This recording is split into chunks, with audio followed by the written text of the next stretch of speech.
कक्षा 11वीं अर्धवार्षिक परीक्षा 2023-24 आज़ादी के बाद स्वर्णिम भारत। तो दोस्तों ये पूरा पेपर है वो इस वीडियो में आपको बताने वाला हूँ। फटाफट से आप इन सभी प्रश्नों को नोट डाउन कर लेना, ऐसा कैसा पेपर आपको एग्जाम में आएगा। तो चलिए दोस्तों यहाँ पे वीडियो स्टार्ट कर लेता हूँ मैं और सभी प्रश्नों को हम देख लेते हैं। कक्षा 11वीं के लिए है ये। आपसे रिक्वेस्ट रहेगी कि अगर आप चैनल पर नए हैं तो प्लीज़ चैनल को सब्सक्राइब जरूर कर लेना। यहाँ पे देखिए पहला क्वेश्चन है, धन निष्कासन का सिद्धांत है वो किसके द्वारा दिया गया था। तो इसका सही आंसर हो जाता है ऑप्शन नंबर बी, दादा भाई नारोजी। भारतीय राष्ट्रीय कांग्रेस की जो स्थापना है वो कब हुई थी, तो 1885 में। तो ऑप्शन नंबर सी आपको कर लेना है। गांधी जी दक्षिणी अफ्रीका से भारत कब लौटे थे। तो दोस्तों गांधी जी दक्षिणी अफ्रीका से भारत में जब लौटे थे तो 1915 में लौटे थे। तो उस वो जो तारीख थी वो क्या थी, 9 जनवरी 1915। नेक्स्ट देखिए, संविधान सभा का प्रथम अधिवेशन कब हुआ था यहाँ पे। तो दोस्तों संविधान सभा का प्रथम अधिवेशन है 9 दिसंबर 1946 को हुआ था। तो ऑप्शन नंबर बी आपको टिक कर लेना है। यहाँ पे देखिए, किस अधिवेशन में कांग्रेस ने पूर्ण स्वराज्य को अपना लक्ष्य निर्धारित किया था। तो ये किया था दोस्तों उन्होंने जो हमारा लाहौर अधिवेशन था, ठीक है, 1925 में। इसके बाद देखिए यहाँ पे आपको मिलान करने वाले क्वेश्चन है। तो यहाँ पे देखिए बंगाल विभाजन है वो कब हुआ था, यहाँ पे 1905 में।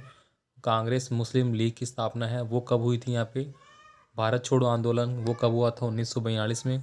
चंपारण आंदोलन है वो 1917 में हुआ था। कांग्रेस का लाहौर अधिवेशन है वो 1929 में हुआ था। तो ये सारे प्रश्नों का ऐसे कैसे आपको टिक करते हुए आंसर करना है। मैं आपसे फिर से रिक्वेस्ट करूंगा, अगर आप चैनल पर नए हैं तो प्लीज़ चैनल को सब्सक्राइब जरूर कर ले, ताकि और भी वीडियो जो होंगे उनका नोटिफिकेशन आपको मिलता रहेगा। नेक्स्ट देखिए यहाँ पे है, असहयोग आंदोलन है वो शुरू किया गया था। तो असहयोग आंदोलन है वो गांधी जी के द्वारा शुरू किया गया था।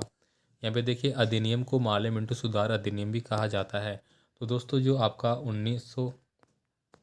1909 अधिनियम जो है, ठीक है, उसी को पार्लियामेंटो सुधार भी कहा जाता है। यहाँ पे देखिए संविधान सभा के स्थायी अध्यक्ष किसे निर्वाचित किया गया था।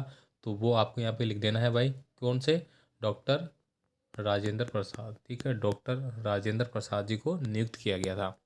अंतर्राष्ट्रीय अहिंसा दिवस कब मनाया जाता है। भारत के संविधान निर्माण में कुल कितना समय लगा था। तो ये आप सभी जानते हैं, 3 वर्ष 18 माह 8 दिन कुछ ऐसा समय था।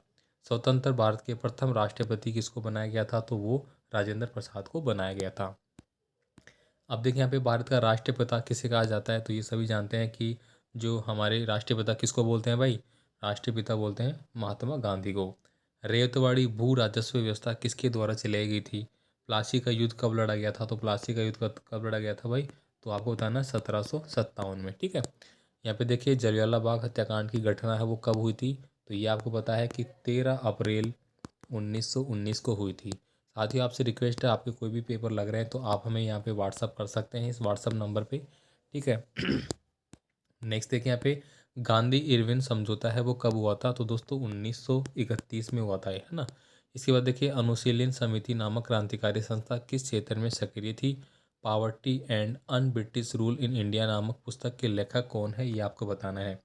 इसके बाद देखिए संविधान सभा का अस्थायी अध्यक्ष किसे चुना गया था। तो डॉक्टर सच्चिदानंद सच्चिदानंद सिन्हा को चुना गया था, है ना। संविधान सभा की प्रारूप समिति के अध्यक्ष कौन थे। तो डॉक्टर भीमराव अंबेडकर थे, ठीक है, क्या थे, डॉक्टर भीमराव अंबेडकर। अगला देखिए यहाँ पे आज़ाद हिंद फौज की स्थापना किसके द्वारा की गई थी। तो ये की गई थी भाई सुभाष चंद्र बोस के द्वारा। तो आपको यहाँ पे लिख देना है सुभाष चंद्र बोस। कैबिनेट मिशन भारत में कब आया था। तो दोस्तों कैबिनेट मिशन भारत में 1928 में आया था। यहाँ पे देखिए गांधी जी के राजनीतिक गुरु कौन थे। तो कौन थे भाई, गोपाल कृष्ण गोखले। कौन से थे, गोपाल कृष्ण गोखले, ठीक है। अब यहाँ पे देखिए 10 धन निष्कासन से आप क्या समझते हैं, ये आपको लिखने होंगे। गांधी जी के सत्याग्रह के साधन कौन कौन से थे। तो आप यहाँ पे लिख सकते हैं अहिंसा, सत्य, ये सब चीज़ें थी उनकी, है ना। इल्बर्ट बिल विवाद क्या था।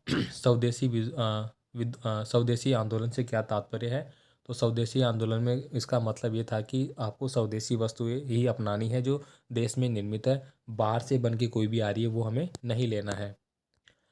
नेक्स्ट देखिए यहाँ पे अगला क्वेश्चन है, लाहौर षड्यंत्र केस क्या था। महाराष्ट्र में क्रांतिकारी आंदोलन के नेता कौन कौन थे। सत्याग्रह का अर्थ क्या होता है। द्विविध शासन जो है उसका आपको क्या तात्पर्य बताना है। बंगाल का प्रथम गवर्नर जनरल कौन था। भारतीयों ने साइमन कमीशन का विरोध क्यों किया था कि इसमें कोई भी भारतीय शामिल नहीं था। भारतीय संविधान को कब लागू किया गया। तो दोस्तों ये कब किया गया था भाई? 26 जनवरी। कब? 26 जनवरी 1950 को। तो इजी इजी पर्सन आपको पूछे जाएंगे। यहाँ पे देखिए मॉन्टेग चेम्सफोर्ड सुधार अधिनियम किस अधिनियम को कहा जाता है? तो दोस्तों इसको किसको बोलते हैं, अभी जो मैंने बताया था। इसके बाद देखिए दादा भाई नौरोजी ने अनिष्टों का अनिश्चित संख्या किसको दी थी? सन 1813 के चार्टर एक्ट के तहत भारतीय शिक्षा के क्या प्रावधान किए गए थे? इसके बाद देखिए यहाँ पे कृषि के व्यावसायीकरण से क्या तात्पर्य है? गांधी जी के सर्वोदय सिद्धांत हो गया। 1909 के भारत शासन अधिनियम की कोई 3 विशेषताएं आपको बतानी होगी। भारत के संविधान निर्माण की प्रक्रिया समझानी होगी। भारत शासन अधिनियम 1935 आपको पढ़ लेना है, वेरी इंपॉर्टेंट है। आगे अगर आप आर्ट्स स्ट्रीम के छात्र हैं तो ये आपके लिए बहुत इंपॉर्टेंट है ना। भारत छोड़ो आंदोलन के कारण आपको बताने होंगे। सविनय अवज्ञा आंदोलन के बारे में, भू राजस्व प्रणाली हो गया, और ब्रिटिश शासन द्वारा लागू। तो दोस्तों पूरा पेपर मैंने एकदम निचोड़ है वो आपको बता दिया है। एक भी पर्सन आपका ऐसे छूटना नहीं चाहिए। तो फटाफट से अपने दोस्तों को पूरा पेपर आपको सेंड कर देना है। तो कक्षा 11वीं के लिए ये क्या हो जाएगा? आज़ादी के बाद स्वर्णिम भारत का जो भाग 1 है, जो अर्धवार्षिक परीक्षा में पूछा जाता है, वो पूरा पेपर यहाँ पे बता दिया है मैंने। ठीक है, तो उम्मीद करता हूँ पूरा पेपर आपको अच्छा समझ में आ गया होगा। मिलते हैं अगले पेपर के साथ। धन्यवाद।